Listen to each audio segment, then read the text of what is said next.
Welcome to Empire Building, the podcast where we talk about building big businesses and even bigger lives. I'm your co-host, Wendy Papazan. I'm Sarah Reynolds. I'm Seychelle Van Poole. And I'm Via Williams. Today, we're going to cover a topic that a lot of people don't like to talk about, and that is how to fire people.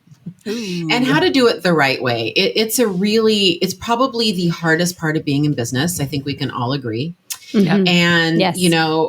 We're kind of working on the assumption in this episode that someone has not done anything egregious, right? This is the episode. Mm-hmm. This isn't the one where someone's stolen or embezzled or done anything illegal or immoral. This is the kind of firing we do when someone is just not a good match for your company. And it is so incredibly hard. Yep. And, I know we're going to go into, we all have our stories about being fired and firing people. And I just kind of want to state, just to kind of start it off the right way, that we are not human resource experts by any stretch of the imagination. Here's our disclaimer, everyone. Like full on disclaimer on this one. You definitely consult everybody and anybody before ever taking our advice on anything, especially this. Especially firing. Every state, every country we have, tons of different countries listening to us. Every state and country has different laws. And so this is our experience, in our approach and our scripts and our mindset. And you might have to tweak them. And, and I think that I just want to start off by saying your mindset's the most important thing on this. Right? Mm-hmm. Your mindset's the most important thing. So we're going to go into that and attitude and approach. And we're going to get really tactical and talk about scripts and dialogues around it. Yeah. So I'd love to start out with a story. And I know we were talking before we started about a great story that you have, Seychelle, about firing someone. Yeah, let's just call it fail forward, Seychelle. So I got into my mom's business when I was 22, and I had to do my first firing when I was about 25, and the person I was firing was 24. So super comfortable, right? You're basically the same age. And my mom and dad had both been in business forever and been entrepreneurs. So this person, we'd given several warnings to, we knew that it was coming. And I practiced with my dad, who's just super smart, done this a ton, over and over and over again on how I was going to do this. And I was like, okay, I got this. Let's go. And so I call this person, as a woman, into my office. And I was like, hey, can I talk to you for a minute?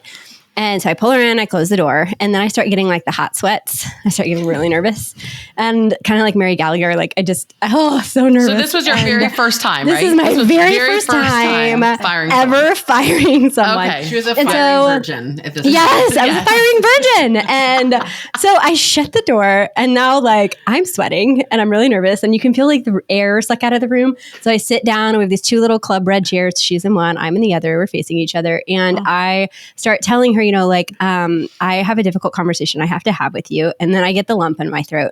And then I say, and I'm really sorry to have to tell you this. And I start crying. And then I started saying, I feel so bad. And I start bawling. Ugly crying or? Ugly crying. And this is the point where she's like, what do you have to tell me? She has no idea that I am firing her. And I start blubbering. Goodness. Oh, it's the worst. And I start blubbering. She was dying. Yeah. You were going to tell her that her mom was dead. Yeah. I'm sure she was like, did someone in your family die or something? Because you were straight up losing it. And so then I start blubbering so hard, I can't even get the words out. And she's like, what is going on? What is wrong? What are you, what is this meeting about? And thank the Lord, my dad was standing outside the meeting because he truly did not trust me with right cause to do it on my own. And so he let me fail in this for 5 to 7 minutes. And then all of a sudden I hear the door swiftly open and in walks my dad. And I have never seen him in such an angelic state in my entire life. It was like, Daddy. And he came in and he was like, he says her name and he says, well, I see Seychelle really hasn't told you what the meeting is about yet. We're going to have to let you go. And lets her and goes through the firing and did it for me. That was how bad my first firing was. I couldn't even get through it. So our goal with today's podcast episode is to not do that. It's a low bar. Well, and It's a low bar. and we all wish our daddy would Seriously. step in. Seriously. Right? It always I boils am down to do daddy this. issues. Yeah, Yeah. he does. He's a great Yeah. dad. And if he could just do every one of them for me, that would be great. But he told me, he said, next time you have to do it by yourself. So, I think all four of us have really set out on a path to help when we have to do a firing, which is never an ideal scenario, to help do it with respect and with dignity of the person that you're working with. And so part of what we're going to cover today is how to do it where it moves somebody forward in their career instead of stunting their growth and causing them to spiral in a negative way. Yep. Well, especially when, as a leader, you need to understand that if you hired this person, Yes. right, it's actually your responsibility that they are not the right person for the job. Again, this is Absolutely. not if they've Totally. done something illegal, but at the end of the day, you need to just suck it up and take responsibility and understand that it's all your fault. Yeah. Yeah, all your it fault is. that this You- person isn't working out. You hired them. You asked them to work for you. Yep. Yeah, Totally. I think that's the best mindset walking into this, Wendy. Thank you for saying that. The best mindset is this is my fault. Yes. I Absolutely. brought them into my organization and they Yes. were the wrong hire. Whether it is or not, I think that's the best mindset to walk into this. It's very humble, very, in a state of humility, not arrogance, not Yes. egos. Well, I do think it always is your fault. It As, is. I as the agree. leader. Yeah. I mean, it makes me think of what Gary Keller, when he talks about his wife and their divorce, and he looked in the mirror one day and said, well, wait a second, who asked who to marry him, Yep. and taking personal responsibility for it. I think that is so key. And when you come to the conversation with that mindset, you really look at it different.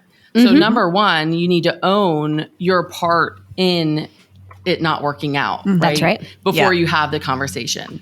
Yep. So let's go into And the then even- conversation. Yeah, let's go into the well, and even before the conversation, there are several things that should have happened Yes. in your organization, even before you're sitting down and talking to that person. And the first one is really the performance improvement plan, Yeah. aka the PIP, with warnings. It should never be a surprise to someone that they're being laid off. Use numbers to know the facts, so that they know the facts in the discussion, and make sure they know exactly how they can improve, right? Because numbers do not lie. Yeah. Yep. Wendy, I could not agree with you more. It should never be a surprise. I mean, if there's anything you guys take out of this episode, it's that. If it's a surprise, that's really your fault. Yep. So, there's a lot of PIPs that you can use and a lot of great frameworks. And I've talked about this before, so I'm just going to gloss over them really quickly. And I want you to hear them because I think this has so kind of been a good. game changer for me. Yeah. Yep. We use what we call the 3 fiduciaries of a leader. And in that, we use it in general. So this is a general leadership tone, standard, I should say, foundational principle, really. But this also turns into a PIP. And it's really quickly, it's 3 things. It's clearly state expectations and standards. Okay.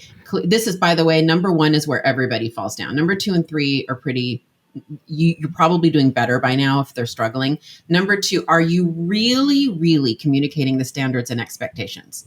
Are you? Number 2, inspect what you expect. I mean, you have to check in. You have to provide accountability. You have to, you have to make sure this is the numbers, Wendy, that you were talking about. You have to check the numbers, feedback with them on the numbers, right? Number 3 is providing the right environment for them to succeed in their top 20. Often this is coaching. Often this is technical training. If they're in sales, are you providing the right scripts? Are you providing an atmosphere where they can practice those scripts? Are you, what are you doing? Do they have the right equipment? Do they have the right tech in place to succeed?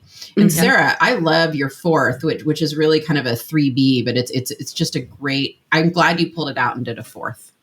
Yeah, for me, what I found is in the beginning, I didn't have systems in place to where someone even knew what their job was or what their role was. And I learned that as the leader, it's my job to make it so clear that they know what their role is and how to succeed in their role. And so for me, a lot of it came back to systems. So that's my 4th. So to be really clear, when you're struggling with someone, so you have someone that is maybe not failing at their job, but they're struggling, right, in their role. The very first thing you do is you sit down and you have a conversation with them about their performance and how they can improve. And what Via is talking about with this framework, and what's so important here, is that you want to also look internally on how you can improve as a leader to help them as well. So it's both a performance improvement plan. I always look at that conversation as, this relationship isn't a win for me right now. Let's talk about how you can do your part to make it a win and how I'm going to do my part to make it a win. And if I don't see improvement in either of us in 30 days, we're going to have another conversation about what your next career move might be. Yeah. And so making it very clear in the beginning to give them an opportunity to make it right, both for you and for them.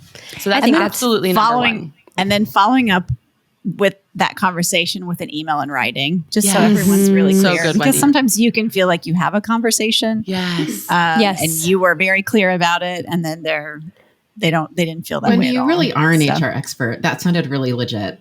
It is. Well, and you don't want there to be any lack of interpretation. And oftentimes 100%. when you're having a difficult conversation, one person hears one thing and one person hears another. So being clear on the expectations in writing is a good thing. And, to move to number 2, really quick, Seychelle, before we move to number 2, because I think this is just really important, because we're so in the weeds right now on scripts and dialogues. And I think this is important. What I also think, Sarah gave a great script. And what I also think is important is to get buy-in. So it's, hey, Sarah, I just want to review and make sure you're super clear on the expectations. In this role, it's a 2-10-40. That means 2 appointments a day, 10 a week, 40 a month. Have you been clear on that? Are you clear that that's required? Are you clear that we need to, recruit gross X and net X? Are you crystal clear on that? I just want to make sure. And so I kind of soft close along the way at the beginning of this conversation. And I also wanted to throw in, because again, Sarah, you gave a really great dialogue and script. Often it's almost harder to do this conversation than the firing, because you have to make it come out of your mouth in 30 days, in 60 days, in 90 days.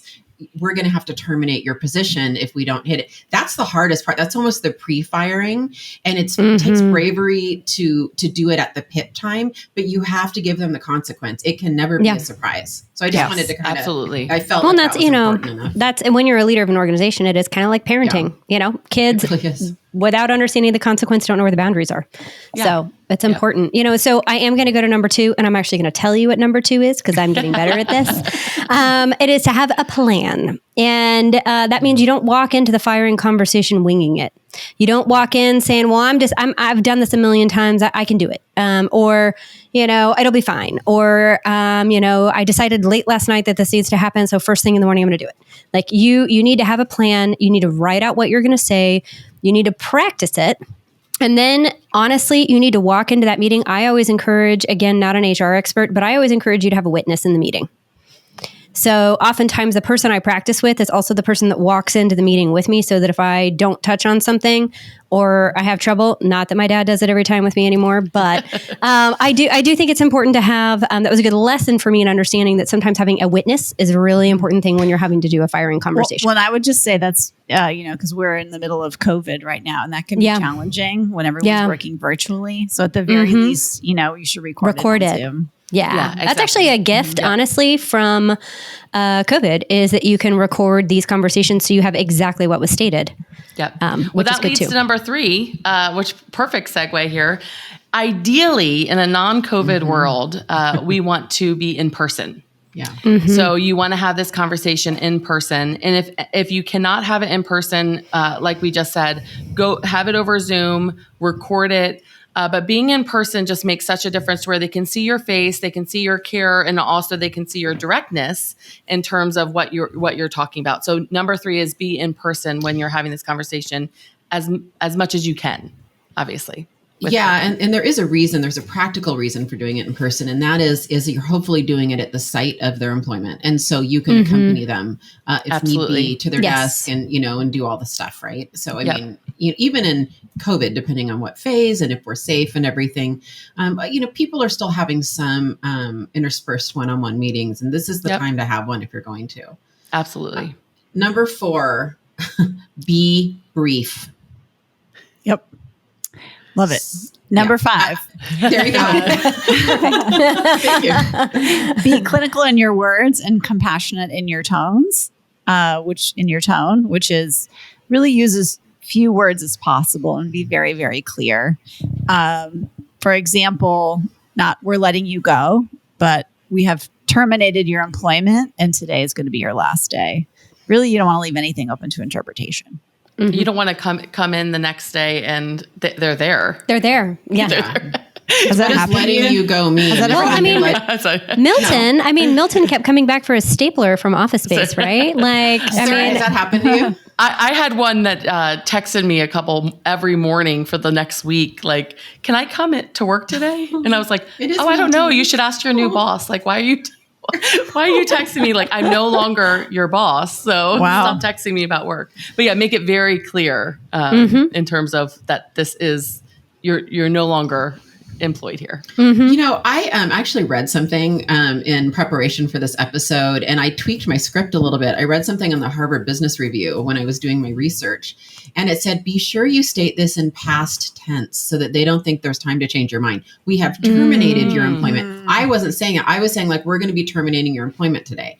And so I thought that was really sage advice. Anything from Harvard Business Review is probably pretty good advice. Yeah. And so I changed my script after reading That's that. good. We have terminated your employment already. Like, it's done. Like, you're not an employee, you know? Well, and the other piece that is key here that this made me think of this, but what we do is we have a whole backup team while we're having this conversation that is literally terminating as the conversation is happening. 100%. Access to things to make sure that you're also protecting your empire That's right. while this conversation is being had. So when you say we have terminated, that is what has happened.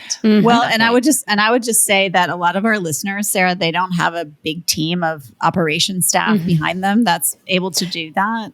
And so if you're a solopreneur, or maybe you're actually terminating your operations person who would be doing who knows that all the for things, you need to think about that beforehand and how to have your ducks in a row before that actually happens. And if you have to do I that, didn't always like, have this operations team. Totally. And so, No, and so not. as No, big, of course not. But I'm just saying that, like, if people are listening, that's not, and they don't have a team behind them who could terminate while you're in the meeting, then you need to have that set up and probably have some cut off some of those things before you have that. That's I always right. had a backup person also available. And so even if they're not on your team, your spouse, someone that you can trust that can walk through things while you're having the conversation. You don't have to have a big organization to do that. Until we got bigger too, we used to have that meeting, the firing meeting, first thing in the morning before somebody goes in and logs into their computer. And I would get up at like 4 a.m. and just start shutting stuff off, prior to them coming into the office, because that would just help that's a good way to speed up that process. Hey, you guys, before we go into scripts, do you want a super funny story really quick on that? Yeah, yes. Of course. Yeah. So I have to be careful, but I went and it's a long story, but I fired somebody that I shouldn't have fired. And what I mean by that is they should have been fired. I should not have been the one to do it. It's kind of someone that reports to me was out of town, and I just went, took the bull by the horns, shouldn't have done it. So I fired this person, and they emailed the entire company and said, Williams just fired me, and like went on and on and on because no one had shut off the email. Oh no. So it was that was super fun. That's a lesson. That's a lesson. Crying in her car really is what good that lesson. one was. Aww. Yeah, it was pretty funny. Yeah. I'm sorry. I mean, it's funny now. It wasn't so funny then. Yeah.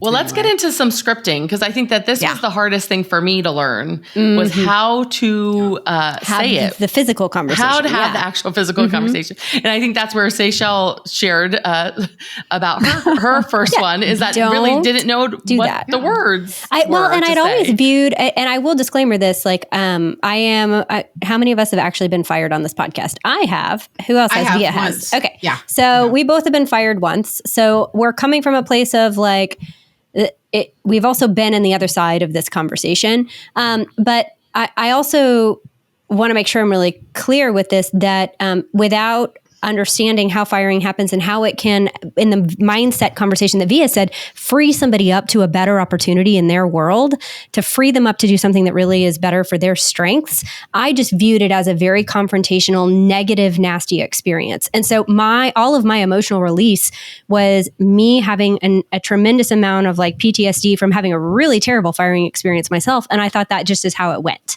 And so these scripts are meant to help you understand and to empower you to know that you're actually freeing somebody up to have a much better career somewhere else. And that's an okay thing. That's a beautiful thing, actually. And you can help them in that journey.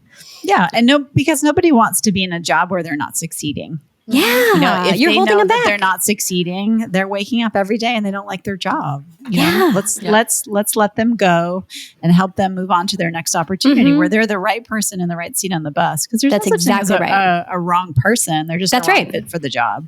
That's exactly right. Yep. So we have a script that we have used that has worked really well. And the first thing is that we recommend is that you always start off with, showing your heart in terms of this is a tough conversation. So I always start off with saying, I'm about to have a hard conversation with you. And at this point, they probably they should already know. That's why number one was so important, right? But making sure that they can hear you in terms of that you care, that this is hard for you. So this is going to be a tough conversation is how I typically start it off. Mm-hmm. That's exactly what I do too, Sarah. So, and by the way, this segment is Via and Sarah's firing scripts, which, I just want to start out by saying we literally have scripts on our Google Drive. Yes. And you don't do this often enough, hopefully, so that, you have to review that. And I've tweaked it over time. Like I just told you, I edited it even prepping for this podcast, right? Anyway. Unless you're the head of HR at a big company, you're not probably going to become really proficient. Or maybe getting advice from our podcast. And you don't want to, The goal is not to be doing this all the time. You don't want to be a master. You don't want to be the firing. expert at this. No, you want to be the master at hiring. Correct. That's what I was about to say. And we did a 3-part series on that. So make sure you become a master at that. And then you shouldn't have that many of these conversations. That's right. Yeah, there's a reason we did 3 parts on that and 1 part on this, right? Exactly. My script starts with, hey, this is going to be a really tough conversation today. I mean, that's kind of my my opening to this. If you ever hear me say that, get scared. And then Sarah, what do you do next? So making it very clear that today's going to be their last day, and being very direct about that. So you're direct up front. So in other words, okay. We've terminated your employment, like we said, and I think that was a great script to add in terms of past tense. So saying it that way, but making sure that they know clearly that they have been fired. And then I do like to go into some of the numbers and facts, even though that was gone over during that PIP meeting. But I do like to review that at that point again, based on this is not a long 30-minute conversation about it, but very clearly, the job requirements for this job are X, Y, and Z based on factual data. And then this is where you came with it. And then we've given you a performance improvement plan. We haven't seen improvement. And so we think it's best for your career and for our team, family, that we part ways. And so just being very direct about that. And if I can jump into the part that follows that both of you guys I know do as well, is you then, after you've let them know that you're terminating the agreement, I think it's, you guys added this in here, and I think it's something we do too, is you let them know how you're going to share the news with the team and what's going to be said. Because the worst thing somebody can have is walk out of that meeting, feel like they've been fired and they don't know what is going to be said about them. There's a lot of anxiety that surrounds that. True. And so saying I'm going to call the team or notify the team after this meeting and let them know what's going on.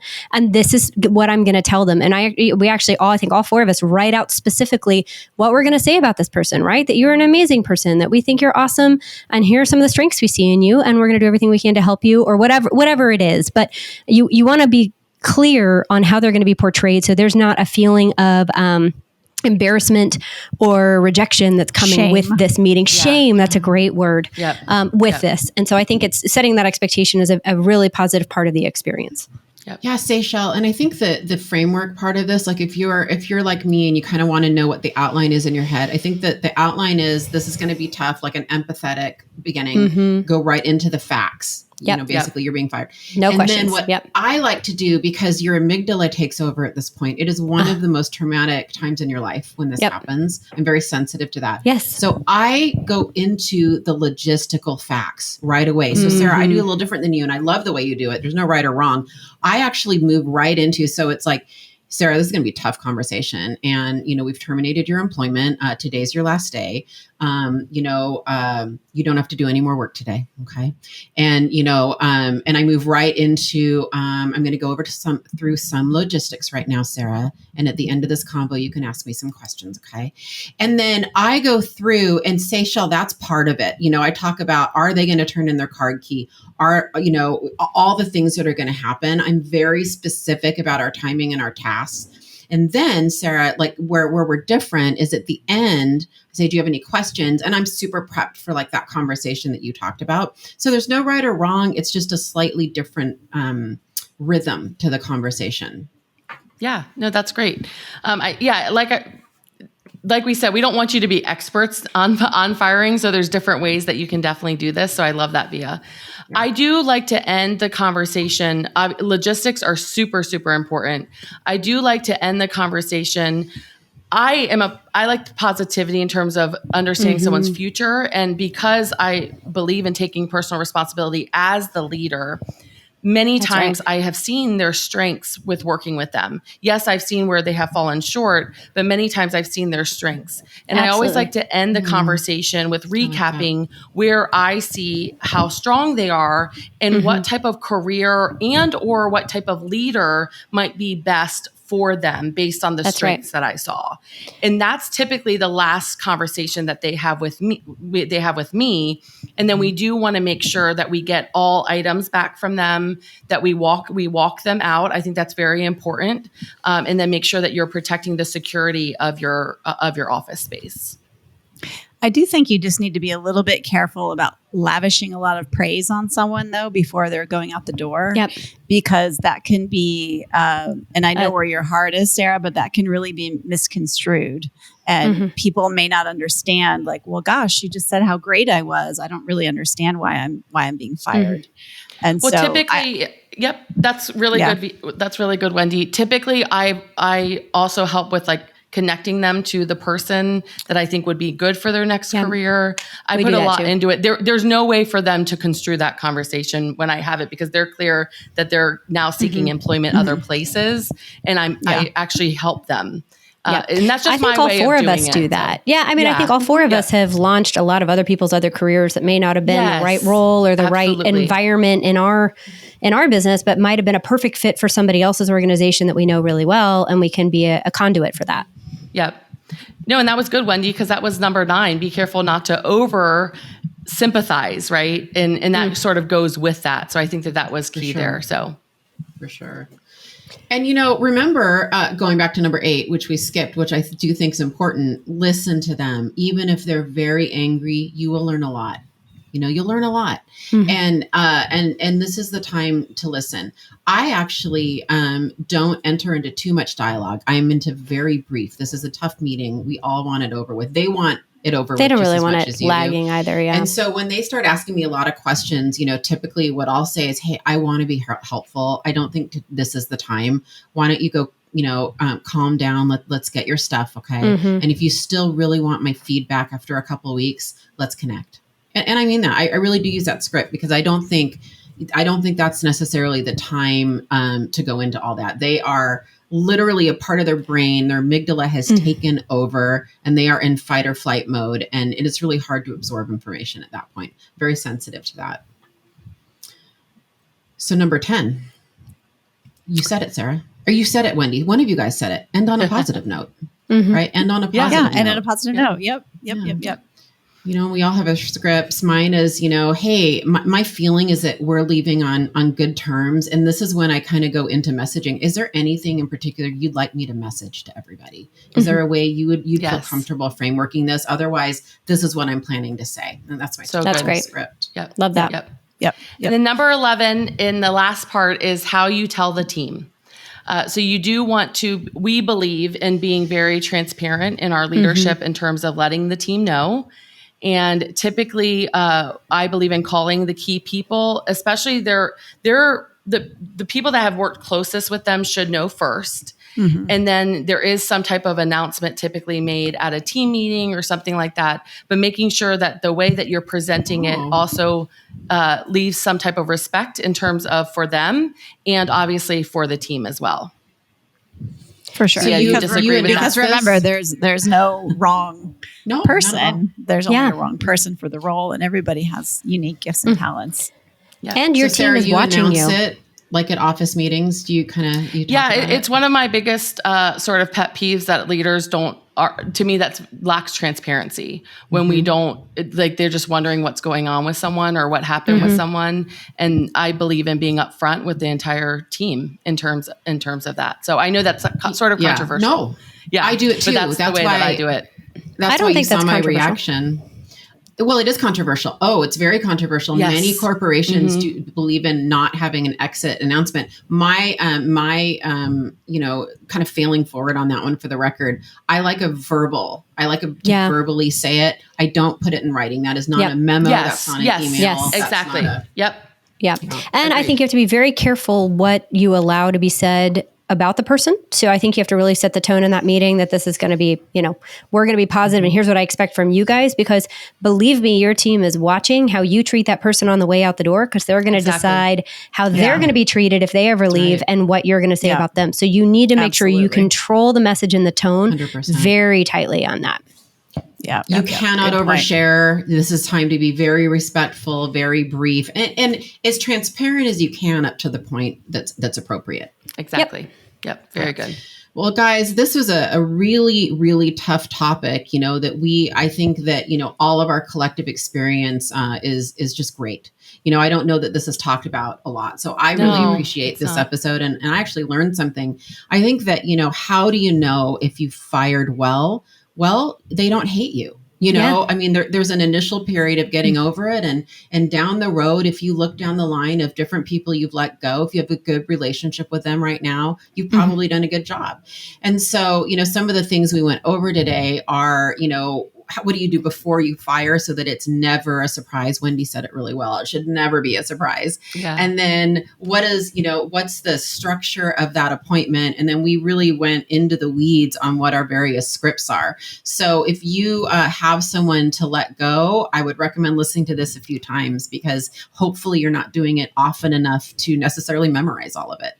Yeah. Thank you guys so much for joining us on Empire Building. We appreciate you. Yes, Bye, guys. we do. Bye, guys. Bye, guys.